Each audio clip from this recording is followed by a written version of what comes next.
आइए दोस्तों, नमस्कार है। मैं राजीव सर दिव्यांश एकेडमी परिवार तरफ से आप लोगों को साधुवाद देता हूँ। मित्रों देखिए, आज का जो हम लोगों का सूत्र है वो है एंग पर रूपम। एंग पर रूपम। देखिए, आपसे ये प्रश्न पूछा जाता है कि एंग पर रूपम क्या करता है। ये हमें आपको बताना होगा कि एंग पर रूपम सूत्र से ये पर रूप स्वर संधि होती है। मित्रों इसके लिए कहते हैं, जो इसका डेट ऑफ बर्थ है 6/1/94, 6वें अध्याय के पहले पाद का ये 94वां सूत्र है। ये सूत्र ये कहता है, इसमें हमें आपको जानने के लिए देखिए, कहते हैं एक सूत्र है वो टी संज्ञा करने वाला, उस सूत्र को इसमें इंक्लूड करना होगा, जोड़ना होगा, तब ये सूत्र अपना सूत्रार्थ देता है। जैसे हम आप कहते हैं कि ये अचो अंत्यादि एक सूत्र है, इसको इसे समझ लीजिए, अचो अंत्यादि टी। अब आप सोच रहे होंगे कि इसको हो इसमें क्यों लिख रहे हैं। ये अचो अंत्यादि की जरूरत पड़ती है एंग पर रूपम में, नहीं तो जानते हैं कुछ और होने लगता है, इसलिए इस सूत्र में इस सूत्र की जरूरत होती है।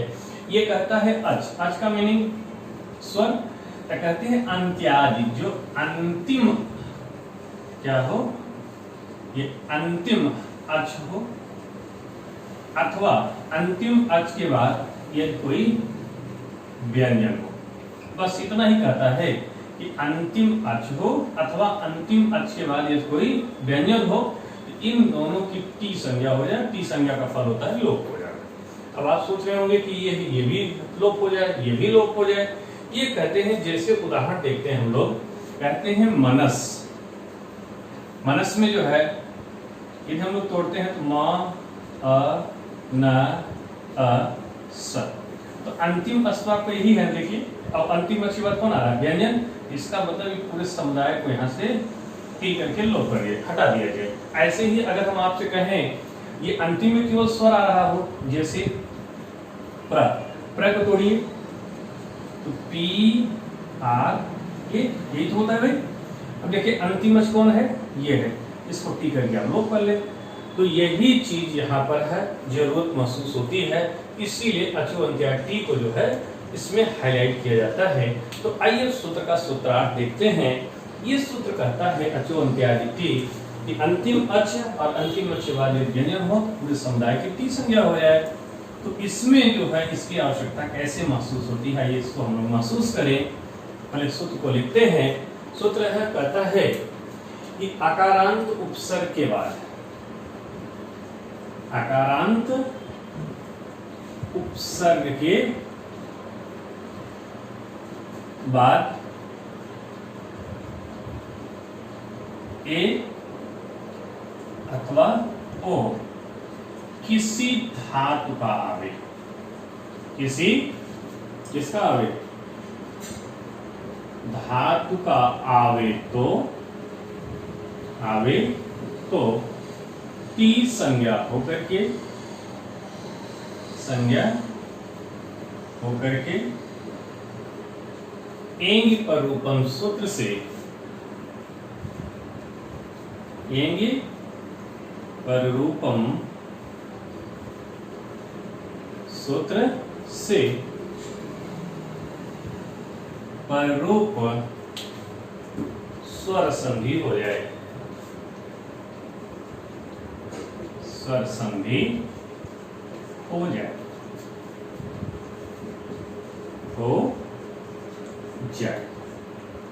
देखिए मित्रों, कहने का मीनिंग है कि आकारांत उपसर्ग के बाद। अब आकारांत क्या होता है, जैसे मैंने आपके सामने लिख दिया राम। राम में देखिए मां में क्या है, अ है ना, इसलिए क्या है आकारांत। यदि हम लिख दिए रमा, रमा में क्या देखिए आ है, तो ये आकारांत। यदि इसी तरह है इकारांत, इस तरह है इकारांत, उकारांत, उकारांत, एकारांत, उकारांत, अर्थात अंतिम में जो भी व्यंजन होता है उसमें जो स्वर लगा होता है उसी के नामकरण से उसका नाम कर दिया जाता है। तो ऐसे ही आकारांत उपसर्ग कहने का मीनिंग, जैसे प्र, प्र में देखिए क्या है, आ है ना, प्र। अगर हमने आपसे कहा उप, देखिए प में क्या है, आ है ना, इसका मतलब ये अकारांत उपसर्ग है। प्र उप हो गया, अव हो गया, ये सब कौन से उपसर्ग हैं, अकारांत उपसर्ग हैं। तो अकारांत उपसर्ग के बाद ए और ओ, पर्टिकुलर देखिए ए और ओ किसी धातु का होना चाहिए, ये क्रिया का होना चाहिए, वर्ब का होना चाहिए। तो टी संज्ञा होकर के, देखिए टी बहुत छोटा सा प्यारा सा नाम है, टी संज्ञा होकर के, अर्थात अंतिम में जो भी स्वर होगा उसकी टी संज्ञा कर ली जाएगी। यदि स्वर के बाद कोई व्यंजन होगा तो उसकी भी टी संज्ञा कर ली जाएगी। और टी संज्ञा का फल क्या होता है? लोप हो जाना। तो टी संज्ञा होकर के एक परूपम से परूप स्वर संधि हो जाते हैं। जैसे उदाहरण देते हैं, प्रधन एजते। देखिए मित्रों, प्र क्या है? ये उपसर्ग है और इसमें आ रहा है। और एजते देखिए ये आत्मनेपद की क्रिया है और ए से शुरुआत हो रही। बात क्लियर हो गया? ए अथवा ओ, चाहे यहाँ ए हो अथवा ओ हो, वो भी किसी क्रिया का होना चाहिए, धातु का होना चाहिए। तो एजते ये क्रिया का है, ठीक है। आकारांत उपसर्ग हो गया और ये ए जो है ये क्या हो गई? ये क्रिया हो गई। तो अब टी संज्ञा हो, तो टी संज्ञा के लिए चलिए प्र को तोड़ दिया जाए। पी आर ए, एक होता है प्र, प र और आ। और इधर से आपको ले लेते हैं एजते। आइए अब आपके मन में देखिए प्रश्न उठना चाहिए कि सर ये जो वृद्धि संधि में होता है अथवा आ के बाद ए अथवा आई आता है तो आई हो जाता है। ये वृद्धि संधि में ऐसा होता है। अथवा आ के बाद ओ अथवा औ आता है, क्या हो जाता है? औ हो जाता है, ऐसा हो जाता है। तो यहाँ तो देखिए आ के बाद ए आ रहा है तो यहाँ आई होना चाहिए, दो चुनाई होना चाहिए, वृद्धि संधि होनी चाहिए, लेकिन यहाँ वृद्धि संधि नहीं होगी। पर्टिकुलर दो उदाहरण ऐसे हैं मित्रों जो अक्सर आपकी परीक्षा में पूछ ही लिए जाते हैं। हमें आपको आराम से इन उदाहरणों को कह दीजिए कि अकारांत उपसर्ग के कारण और इधर एदादि आदि ही ये क्रिया होने के कारण पहले इसको टी करिए, क्योंकि इसमें अंतिम अक्ष कौन है बताइए? यही अ है। तो इसको आपने टी कर लिया, क्या कर लिए? टी संज्ञा कर लिए। अच्छा टी सूत्र से आपने टी संज्ञा कर लिया और टी संज्ञा का फल होता है लोप होना। अब आप सोच रहे होंगे तो टी क्यों करते हैं? समझे? टी नहीं करेंगे तो वृद्धि संधि हो जाएगी, जो सामने लिखा है देख रहे हैं, ये परोप संधि होगी ही नहीं। इसलिए मित्रों ये मजबूरी है कि आपको टी करके इसको हटाएं। समझ रहे हैं? तो आप इसको टी करके इसको हटा देते हैं। तो इधर क्या बचा देखिए, यही तो बचा प्र, ये हल गायब हो गया, अगायब हो गया। अब इधर से आप ले लेते हैं इसको एजते। देखिए मित्रों ये पर वाला रूप आता है, ये जो पहले वाला वर्ण है उसमें मिलता है तो पर का रूप आता है, इसलिए इसको क्या कहते हैं? पर रूप कहते हैं। तो क्या बन जाएगा बताइए? पर में ए लगा प्रेजते, प्रेजते। अब आपसे पूछा जाएगा कि प्रेजते में कौन सी संधि है? हम आप क्या बताएंगे? ये पररूप संधि है।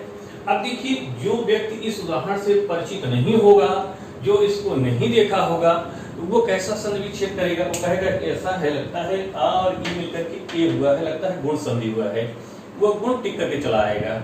और जो व्यक्ति ज्यादा दिमाग लगाएगा वो कहेगा ऐसा है कि प्र में आ रहा है, इधर ए रहा, तो आ के बाद ए आ रहा है तो यहाँ पर आई होना चाहिए, लगता है एक चुनाई भूल गया है, ये है मिसप्रिंट हो गया है, जबकि इसको क्या होना चाहिए? वृद्धि संधि होना चाहिए, तो वो वृद्धि टिक कर लेगा। लेकिन हमें आपको हो न तो हो गुण टिक करना है, न तो वृद्धि टिक करना है। किसको टिक करना है मित्रों?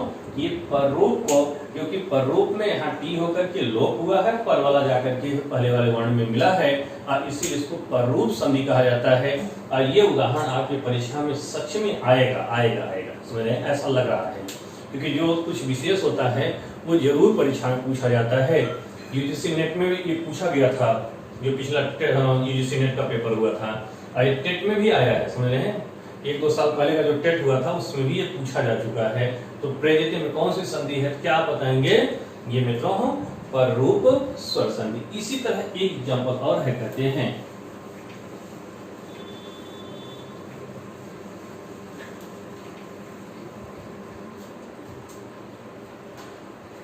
उपधन औषधि।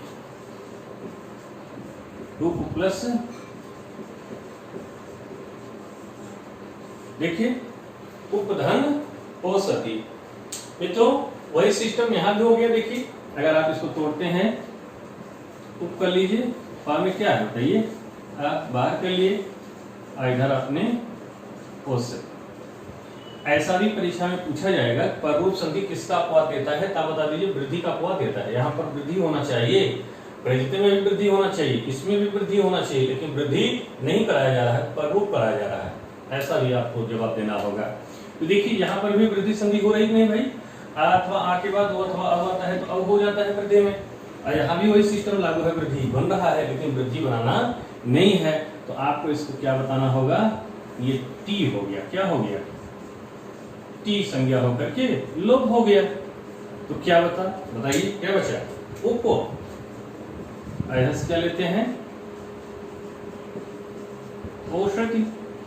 अब इसको आप मिला दीजिए, पर वाले रूप को लाइए, इसमें है कहते हैं पहले वाले मिला लेंगे, क्या बन जाएगा, इसकी मात्रा लगेगी उपोषधि। ये भी आपके टेट में आया हुआ है, प्रैक्टिस उठा के देखेंगे, बहुत पुराना पेपर है उसमें ये पूछा गया है उपोषक में कौन सी संधि है। तो उपोषक में मित्रों एंग पररूपम सूत्र से पररूप स्वर संधि हुई है। और ये दो ही एग्जाम्पल है समझ रहे हैं, और ये अक्सर घुमा करके ये पूरी परीक्षा और संस्कृत का उसमें पूछ ही लिया जाता है कि प्रेजिते और उपोषक में कौन सी संधि है। ये पररूप संधि है मित्रों जी। आइए इसके बाद में चलते हैं मित्रों, अब कुछ अपवाद वाले हैं, उस अपवाद पे चर्चा करते हैं। यहां भी आपको पररूप बताना है, वृद्धि का अपवाद बतलाना है।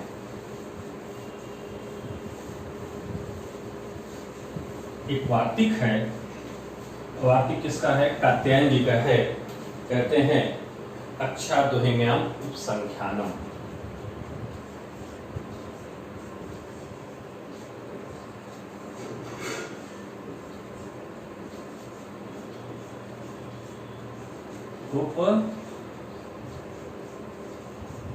संख्यानम, अच्छा दोहिम्याम उपसंख्यानम। देखिए ये वाह मैंने वार्तिक, ये वार्तिक किसका है, ये कात्यायन जी का है। तो देखिए कहते हैं जो बातें पाणिनि से छूटती है उसे कात्यायन पूरा करते हैं, और जो बातें कात्यायन से छूटे उसे पतंजलि पूरा करते हैं, और जो बातें उनसे भी छूटे उसे हम आप पूरा करेंगे। समझ रहे हैं, तो ये वार्तिक है, जो बातें पाणिनि से छूटती है उसको करते हैं वार्तिक का कात्यायन जी से पूरा करते हैं। तो ये आपसे पूछा जाएगा अच्छा दोहिम्याम उपसंख्यानम क्या है, तो ये वार्तिक है कात्यायन वरुण जी का। ये कहते हैं मित्रों अक्ष शब्द के बाद, किसके बाद, अक्ष शब्द के बाद यदि उन्हीं शब्द आवे, अक्ष शब्द के बाद क्या आवे, यदि अक्ष शब्द के बाद उन्हीं शब्द आवे तो कहते हैं यहां पर यदि हम आप ध्यान दें तो अक्ष में क्या है, अक्ष में आ है, क्या है, आ है, ध्यान दीजिएगा, अक्ष में आ, इधर आपका उन्हीं में। तो देखिए अक्ष शब्द के बाद यदि उन्हीं शब्द आवे तो अक्ष में विद्यमान अ उन्हीं में विद्यमान ओ, ये दोनों आपस में मिल करके कहते हैं अच्छा दोहिम्याम उपसंख्यानम, इस वार्तिक से ये वृद्धि संधि हो जाए। जबकि देखा जाए यहाँ पर क्या हो रहा है, आ और ओ मिलकर के ओ हो रहा है, गुण हो रहा है, लेकिन गुण नहीं होने दे रहे हैं। तो यहाँ पर क्या हो जाए, इस वार्तिक के तहत यहाँ पर वृद्धि संधि हो जाए। जी मित्रों, तो आइए इसको सॉल्व कर लिया जाए। देखिए ये जो उन्हीं है न कोड़ा करने के लिए एक सूत्र है, पूर्व पदार्थ संज्ञा यामगः, पूर्व पदार्थ संज्ञा यामगः, सूत्र से न को हटा। ये आपसे नहीं पूछा जाएगा, उतार लीजिए इसको, अक्ष, अब इस न के स्थान पर बड़ा कर लीजिए, उन्हीं। आइए इधर आइए, इन दोनों की बात की जा रही है। आ और उ मिलकर के ओ होना चाहिए था, जैसे आप गुण पढ़ के आए हैं, आ और ई मिलकर के ए होता है, आ और उ मिलकर के ओ होता है, आ और री मिलकर के अर होता है, आ और री मिलकर के अल होता है, लेकिन यहाँ ऐसा नहीं होने दिया जा रहा है। तो आ और उ मिलकर के कहते हैं ओ न होकर के क्या हो जाए, अव हो जाए। किस वार्तिक से, अक्षाध्वनिन्याम उपसंख्यानम इस वार्तिक के तहत आ और उ मिलकर के क्या हो जाए, अव हो जाए। इधर से किसको उतार लेते हैं आप, अक्ष को, इन दोनों के स्थान पर अव को उतार लेते हैं। इधर क्या बचा है, हिंदी। देखिए ये जो अव हुआ है किस वार्तिक से हुआ है, इसको आप बता दीजिए। ये जो है अक्षाध्वनिन्याम, अक्षाध्वनिन्याम उपसंख्यानम, उपसंख्यानम इस वार्तिक से अक्ष में विद्यमान अ उन्हीं में विद्यमान उ मिलकर के अव हो गए हैं। अब इसको मिलाइए, छ में अव की मात्रा लगाइए, अक्ष ही उनी, अक्षौणी। अक्षौणी का जो मीनिंग होता है, ये जो सेना की टुकड़ियां होती हैं उसके लिए शब्दावली प्रयोग किया जाता है कि इस वैरल में इतनी ही टुकड़ी होंगी, इतनी सेनाएं होंगी, इस वैरल में इतनी ही ये सेनाएं होंगी। तो सेना की टुकड़ी होती है उसके लिए अक्षौणी शब्द का प्रयोग किया जाता है। अब अक्षौणी में संधि पूछेगा तब क्या बताएंगे, अक्षौणी में संधि विकल्प रहेगा ये वृद्धि संधि, दूसरा विकल्प रहेगा गुण का अपवाद। देखिए वृद्धि संधि ए और बी रहेगा गुण का अपवाद, और सी रहेगा ए बी दोनों, और चौथा रहेगा इनमें से कोई नहीं। तो मित्रों हमें आपको सावधानी पूर्वक देखिए, यहाँ पर ओ होना चाहिए था, अब हो रहा है, इसका मतलब यहाँ वृद्धि हो रही है, तो वृद्धि संधि भी सही है। और यहाँ पर आ और ई मिलकर के ओ होना चाहिए था, गुण होना चाहिए था, जबकि गुण नहीं हुआ है, इसको क्या कहा जाएगा, गुण का अपवाद। इसलिए कौन सा विकल्प सही होगा, सी वाला विकल्प आपको टिक करना होगा कि वृद्धि संधि और गुण का अपवाद, ये दोनों सही है। कहते हैं अगर इस तरह प्रश्न पूछा जाए अक्षौणी में कौन सी संधि है, वृद्धि संधि है, गुण संधि है, दीर्घ संधि है, अयास संधि है, तब वहां पर हमें वृद्धि संधि टिक करना होगा। तब गुण भूल करके भी मत लगाइएगा। अगर आपसे पूछे अक्षौणी में है ये किस संधि का अपवाद प्रस्तुत करता है, गुण का अपवाद प्रस्तुत करता है, वृद्धि का अपवाद प्रस्तुत करता है, अयाज का अपवाद प्रस्तुत करता है, यण का अपवाद प्रस्तुत करता है, तब वो किसका अपवाद प्रस्तुत करता है, ये गुण का अपवाद प्रस्तुत कर रहा है। और अपवाद से जरूर एक क्वेश्चन आ ही जाता है परीक्षा में। जी मित्रों आइए, अब आपको मन में प्रश्न उठना चाहिए कि सर केवल एक ही उदाहरण है कि और है, बस केवल एक एग्जाम्पल के लिए, एक उदाहरण के लिए कात्यायन कारक कहते हैं, वार्तिक कारक कात्यायन जी जो है ये अहिल्य को पूरा वार्तिक ही निर्मित कर दिए, बना दिए। जी मित्रों केवल पर्टिकुलर अक्षौणी के लिए, अक्षौणी का संधि विच्छेद जो पूछा जाएगा, अक्षौणी का संधि विच्छेद क्या होता है, तो अक्ष प्लस ऊहिनी बताना है, ऊही नहीं बताना है, ये ऊहिनी नकार वाला हाईलाइट करना है। जैसे हम लोग श्रवण का संधि विच्छेद करते हैं, श्रोधन अन करते हैं, न कि श्रोधन अण करते हैं। न कोणा किससे होता है, पूर्व पदार्थ संज्ञायाम सूत्र से। ये आपसे नहीं पूछा जाएगा कि न कोणा किस सूत्र से हुआ है, जब भी पूछा जाएगा अक्षौणी में है ये अव किससे हुआ है, तब ये बताना होगा कि अक्षाध्वनिन्याम उपसंख्यानम की स्वार्थी के तहत ये क्या होता है, वृद्धि संधि हुआ है और ये गुण का अपवाद है। जी मित्रों ऐसे ही एक वार्तिक और आता है,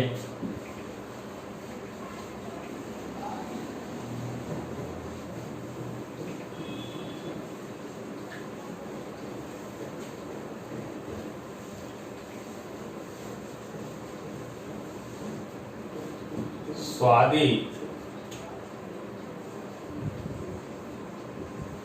स्वादी रे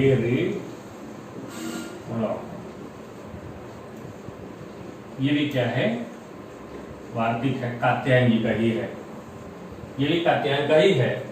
वहां आ गया इसका मतलब वार्तिक में मिलेगा, ये अष्टाध्याय में आपको नहीं मिलेगा मित्रों। कहते हैं स्वादिरे ऋणो हो, ये कहता है स्व शब्द की बात, किस शब्द की बात, स्व शब्द के बाद ईर हो, इरम हो, इरिन हो, स्व शब्द के बाद ईर हो, इरी। देखिए ये 4 शब्द ईर, इरम, इरिन और इरी शब्द आवे तो लिख लीजिए स्व शब्द के बाद ईर, इरम, इरिन और इरी शब्द आवे तो स्व में विद्यमान अ, ईर, इरम, इरिन और इरी में विद्यमान ई, ये दोनों मिल करके स्वाद ऋणो वार्तिक से वृद्धि संधि हो जाए। जी तो ध्यान दीजिए, ये भी वृद्धि संधि हो रही है, अर्थात यहाँ भी गुण का अपवाद प्रस्तुत हो रहा है। जैसे आइए एक एक करके सबको देख लें। स्वधन ईर,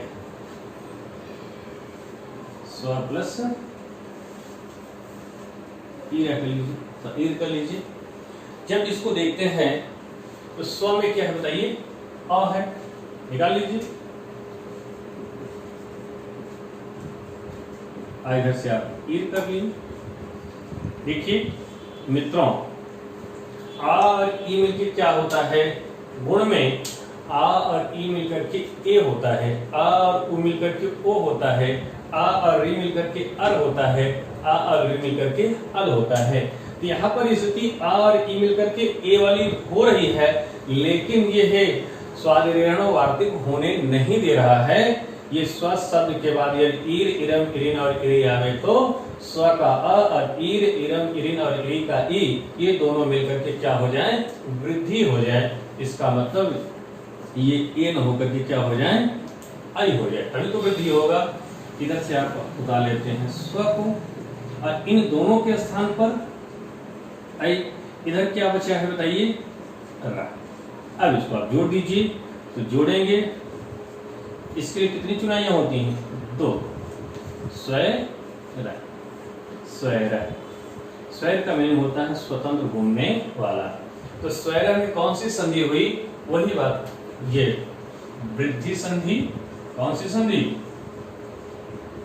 वृद्धि संधि। अगर अपवाद पूछा जाए तो गुण का अपवाद। गुण संधि नहीं हुई है, क्या हुआ है, गुण का अपवाद। जबकि होना चाहिए था एक चुनाई और ये मिलकर के ए होना चाहिए था, गुण होना चाहिए था, लेकिन यहाँ गुण न होकर के क्या हो रहा है, वृद्धि हो रहा है मित्रों, स्वैरह बन रहा है। तो आपसे पूछा जाएगा कि स्वैरह में कौन सी संधि है, तो वृद्धि संधि है ए, दूसरा होगा गुण का अपवाद, तीसरा होगा ए बी दोनों और चौथा होगा इनमें से कोई नहीं। तो मित्रों आपको सी वाला टिक करना होगा, ए बी दोनों वृद्धि संधि होती है और गुण का अपवाद कहा जाता है। ऐसे ही आइए इसको सॉल्व किया जाए।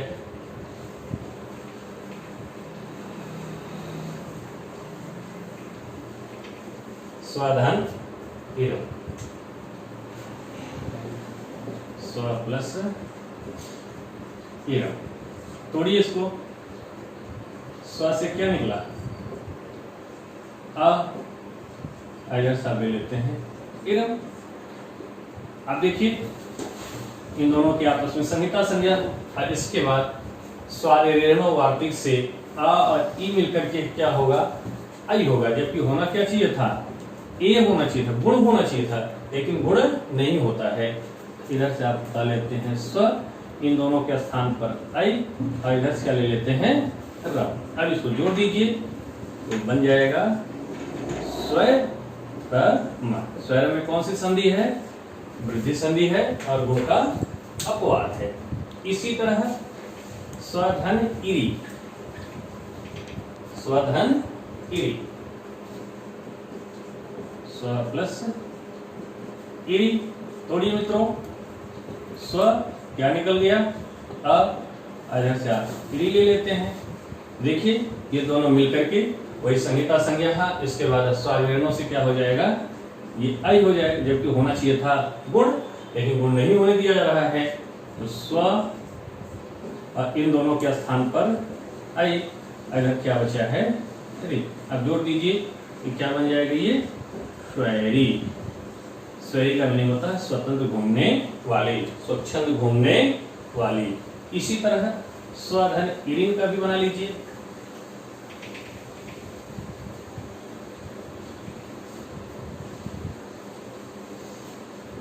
स्व प्लस एरिन। वही सिस्टम ना कोना कर लीजिए पहले। पूर्व पदार्थ संज्ञा व्यामग सूत्र से ना को क्या हो गया अड़, क्या बन जाएगा ये स्व प्लस